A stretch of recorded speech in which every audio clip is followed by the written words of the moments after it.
Kumusta mga kaibigan? Ako si #WalkWithLan at maligayang pagdating sa ating channel.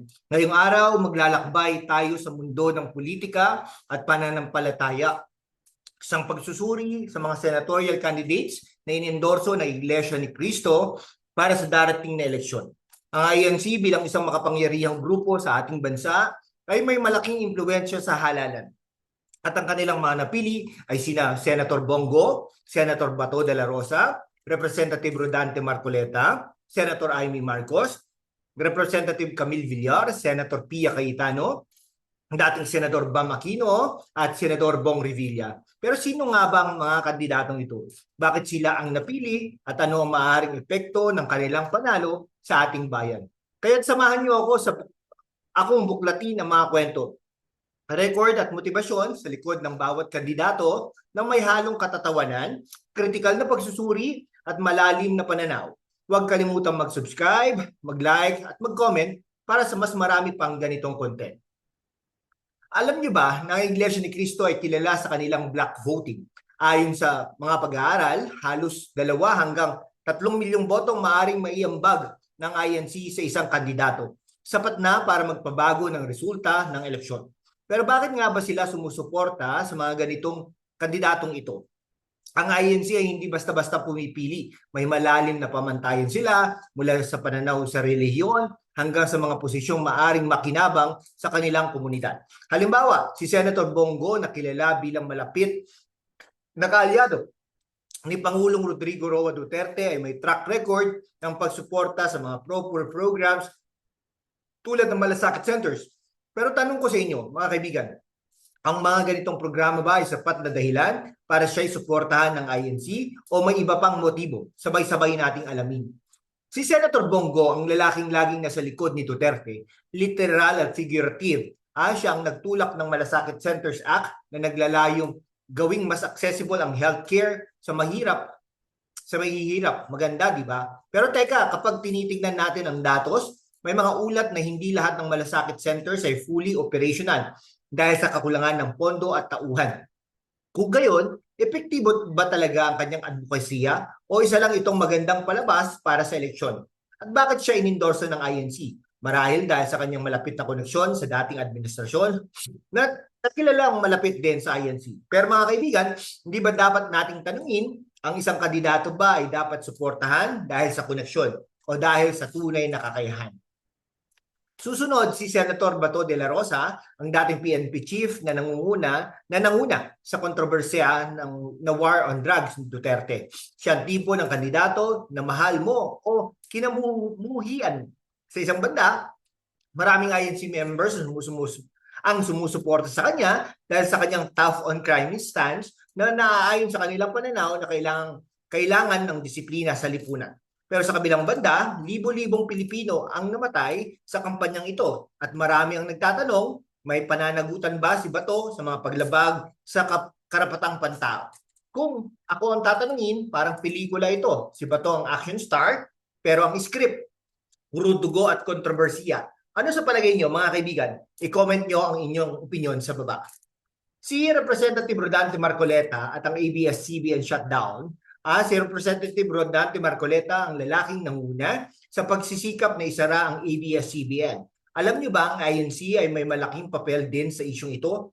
Sabi ng ilang ulat, di umano, ang INC ay sumuporta sa pagsasara dahil hindi pagkakasundo sa network ukol sa religious programming. Pero teka, si Marcoleta ba ay tunay na nangampanya para sa interes ng publiko o para sa interes ng iilan? Ang ABS-CBN shutdown ay nagdulot ng libo-libong trabaho na nawala. At sa gitna ng pandemya pa, sa palagay ko, para si Marcoleta ang kontrabida sa isang teleserye. Pero sino ang tunay na masama rito? Ang media o ang mga politikong tulad niya? Si Senator Amy Marcos, ang anak ng dating diktador na si Ferdinand Marcos. Ang Marcos family ay may mahabang kasaysayan ng pakikipag-ugnayan sa INC mula panahon ng martial law. Pero ano ang record ni Amy bilang senador? Siya ang nagtulak ng ilang educational reforms tulad ng free college tuition sa state universities. Maganda, di ba? Pero teka, may mga aligasyon din ng corruption at historical revisionism na nakakabit sa kanyang pangalan.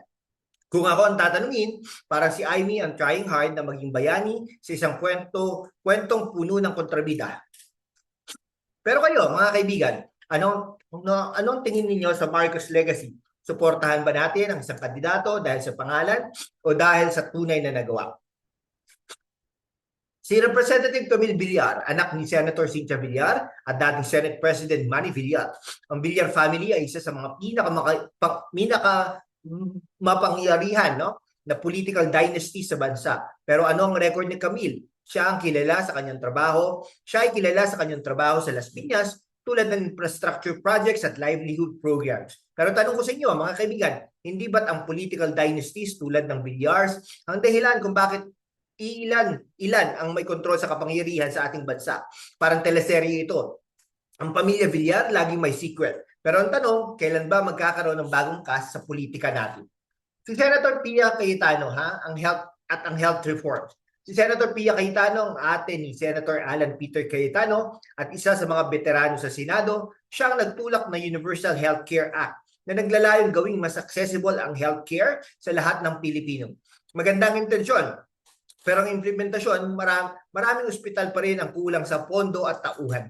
Sa palagay ko, si Pia ay parang doktor na may magandang reseta pero kulang sa gamot. Ano sa tingin ninyo, mga kaibigan? Epektibo ba ang kanyang mga reforma o isa lang itong magandang pangako? Si Bam Aquino at ang youth advocacy. Si Bam Aquino ang dating senador na kilala sa kanyang youth advocacy at social entrepreneurship programs. Siya ang nagtulak ng Go Negosyo Act na naglalayong suportahan ang maliliit na negosyante. Pero matapos matalo sa 2019 election, bakit siya muling inendorso ng INC? Marahil dahil sa kanyang malinis na record at malapit na koneksyon sa liberal na pananaw na naaayon sa ilang paniniwala ng INC. Sa palagay ko, si Bam ay parang comeback kid. Pero kaya ba niyang talunin ang mga veteranong kalaban? Ano sa tingin ninyo, mga kaibigan? Si Senator Bong Revilla at ang Panday, no? Si Senator Bong Revilla ang dating action star na kilala sa kanyang Panday roles. Pero sa Senado, ano nagawa niya? Siya ay may ilang batas na nakatutok sa edukasyon at kalusugan. Pero hindi natin may kakilang kanyang controversial na nakaraan. Tulad ng pork barrel scam. Sa palagay ko si Bong ay parang action movie. Maganda ang laban pero kulang sa kwento. Bakit siya inendorso ng INC? Marahil dahil sa kanyang populist appeal. Pero tanong ko ito, dapat ba nating iboto ang isang kandidato dahil sikat siya o dahil sa tunay na kakayahan? Ngayon nakilala na natin ang mga kandidato, ano ang maaaring epekto ng INC endorsement sa darating na eleksyon? Sa nakaraan, halos lahat ng inendorso ng INC ay nanalo. Pero sa panahon ngayon na mas maraming botante ang independent, kaya pa ba nilang impluwensyahan ang halalan? At ano ang mas malaking tanong? Dapat ba nating hayaan ang isang reliyong grupo ay magdidikta ng ating boto? Sa palagi ko, ang tunay na kapangyarihan ay nasa kamay natin. Mga botante, kaya't maging matalino tayo sa ating desisyon. At iyon ang ating malalim na pagsusuri sa mga senatorial candidates na inendorso ng Iglesia ng Cristo. Salamat sa inyong pagsama, mga kaibigan. Huwag kalimutang mag-subscribe, mag-like at mag-comment. Ibahagi nyo rin ang inyong opinion. Sino mga kandidatong ito ang susuportahan nyo at bakit? Ang boto natin ay ang boses natin. Kaya gamitin natin ito ng matalino hanggang sa susunod na video, mga kaibigan. Ingat kayo palagi.